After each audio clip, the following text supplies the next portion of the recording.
Good morning, students. Today we will discuss about the free fall.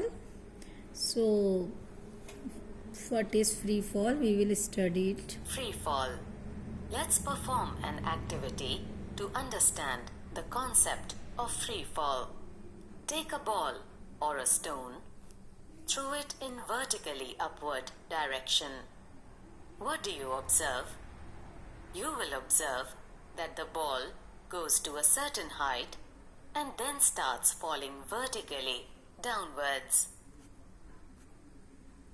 So, why this ball came into the downward direction? Because of the gravitational force of the earth. Any object, if we are throwing in upward direction, it always come to the downward direction because of the gravitational force of attraction. But if we are taking a ball from at a certain height, then we are leaving that height, then without giving any type of speed to it, it immediately falls into the downward direction because of the gravitational force of the earth. So when we are not throwing, if we are leaving an object from a certain height, then the motion occurred in downward direction, that in which it is coming towards the earth, that motion is known as free fall. As you had seen, I think so, in your when you went Fun City, you had seen free fall there. So that is based on this free fall. They adjust the velocity such that it looks like if you feel like the free fall, they are not giving any type of speed to you. It should be under the gravitational acceleration. So let's first complete this activity. When an object falls towards the earth under the influence of gravitational force alone, then it is said to be in the state of free fall. Alone means we are not giving any type of, if we are not giving any type of velocity, like an example, any fruit, if ripened fruit leaves the tree, falls towards the earth. Similarly, rain, hail, etc. So these all are the example of free fall.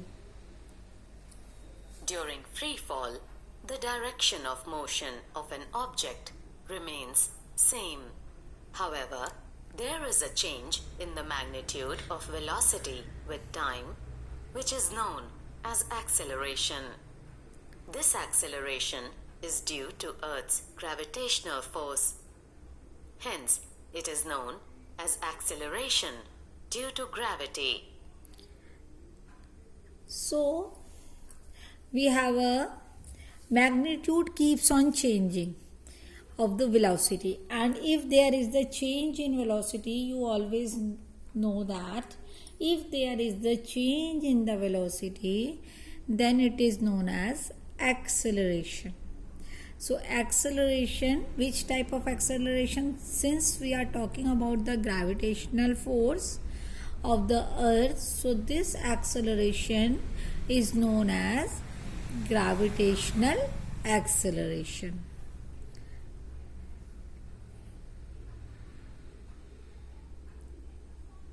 So now this is a video, I am playing it. Acceleration due to gravity. Acceleration due to gravity and its variation. Why does an apple thrown upwards come down? Why does the speed of the apple increase as it comes down? It is because the earth attracts all the objects towards its center with the force of gravity. Here, O is the center of the earth and R is the radius of the earth. acceleration is produced in the objects which fall freely towards the earth. This acceleration of freely falling bodies is called acceleration due to gravity. It is denoted by g. Its mean value on the Earth's surface is 9.88 meter per second square. The value of g is taken to be positive when I will show you how you can find the formula of the gravitational acceleration. Its value is strictly constant for the earth only, and there is the slightly variation if we are going towards the pole, and if we are going through the equator, then the value is quite different from each other, but approximately its value is 9.8 meter per second square. Why meter per second square? Because this is an acceleration, so its unit is always meter per second square. So first you watch this complete video, then I will explain you the formula how to derive it. when an object falls downward and negative when it moves upward against the Earth's gravity. For this very reason, rain falls in the downward direction. When an apple is thrown upward, it goes in a direction opposite to the direction of the force of gravity. Therefore, it decelerates or slows down. However, when an apple falls down, it moves in the same direction as that of the force of gravity. Therefore, it accelerates. Variation in the value of g with height. Consider a point P at a height h above the Earth's surface. The value of acceleration due to the gravity g dash at point P is less than that at the surface of the Earth. Before it, let me explain you how we can derive it. Then I will explain you how there is the variation in the value of g at a certain height. Certain height means if we are going away from the height of the if we are going away from this, then it is known as acceleration due to gravity. So look at here. If we have, since we are talking about the acceleration due to gravity, so look at here how we will do it.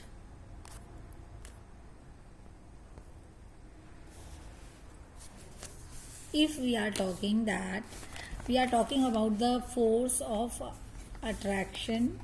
So if the mass of the earth, is capital M, this is the mass of earth, let we are taking it capital M, and mass of other object for which we are talking about the force of attraction between the mass of the object is equal to small m, and the radius of earth is equal to capital R. Then I had explained you Newton's law of gravitation, in which I had explained you the force of attraction between two objects is equal to G m1. The formula is G m1 m2 upon r square. Here we have one object is earth, that the mass of that is capital M, and second object is small m, and radius of earth is r square. So this will be the force of attraction between these two objects. And I hope you all know Newton's second law. From Newton's second law, what was it? From Newton's second law, we know that F is equal to ma.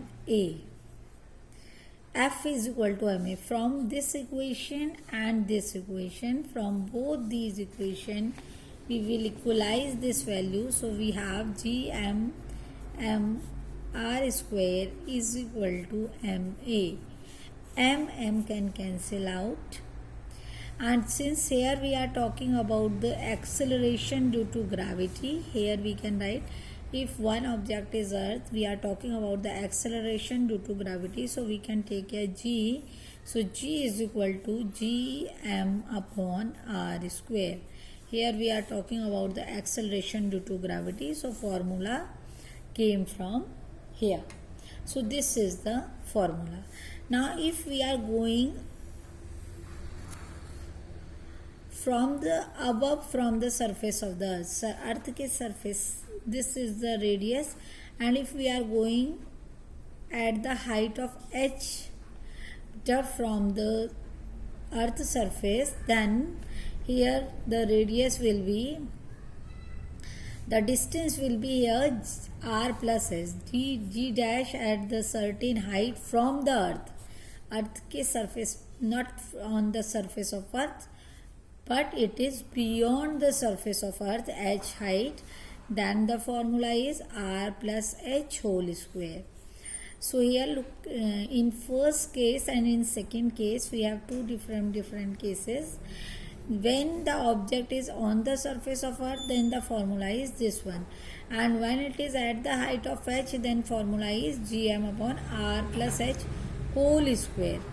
Here on r plus h whole square, if we are increasing the value of denominator, here the value of, if the denominator is more, since numerator is exactly equal to each other, here the numerator is more than this one, and therefore its value is less. So g dash should be less than g, capital G dash is less than g, because the denominator of g is less, so its value is more.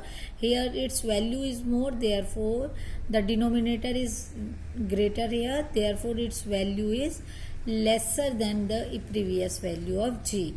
That means if we are going at a certain height, then the value of g keeps on decreasing. So now you can watch this complete video.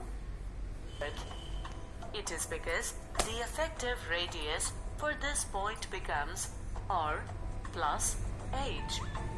Hence, with an increase in height, the value of g decreases. For example, at the sea level, g dash is 9.88 meter per second square. At a height of 8.8 kilometer on the Mount Everest, g dash is 9.80 meter per second square, and for a communication satellite 35,700 kilometer above the Earth's surface, g dash is 0.225 meter per second square only. This shows that acceleration due to gravity varies with height. Let us now find the acceleration due to gravity at a depth d. Consider a point Q at the depth d below the Earth's surface. Though the effective radius for this point decreases, which should have caused an increase in the value of g. However, the effective mass for this point also decreases. The combined effect of a decrease in the effective radius and mass of the Earth results in a decrease in the value of g.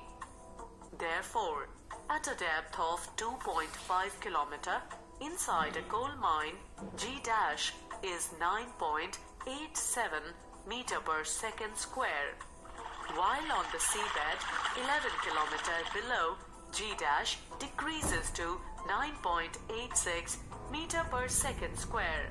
The value of G increases as one moves from the equator towards the pole.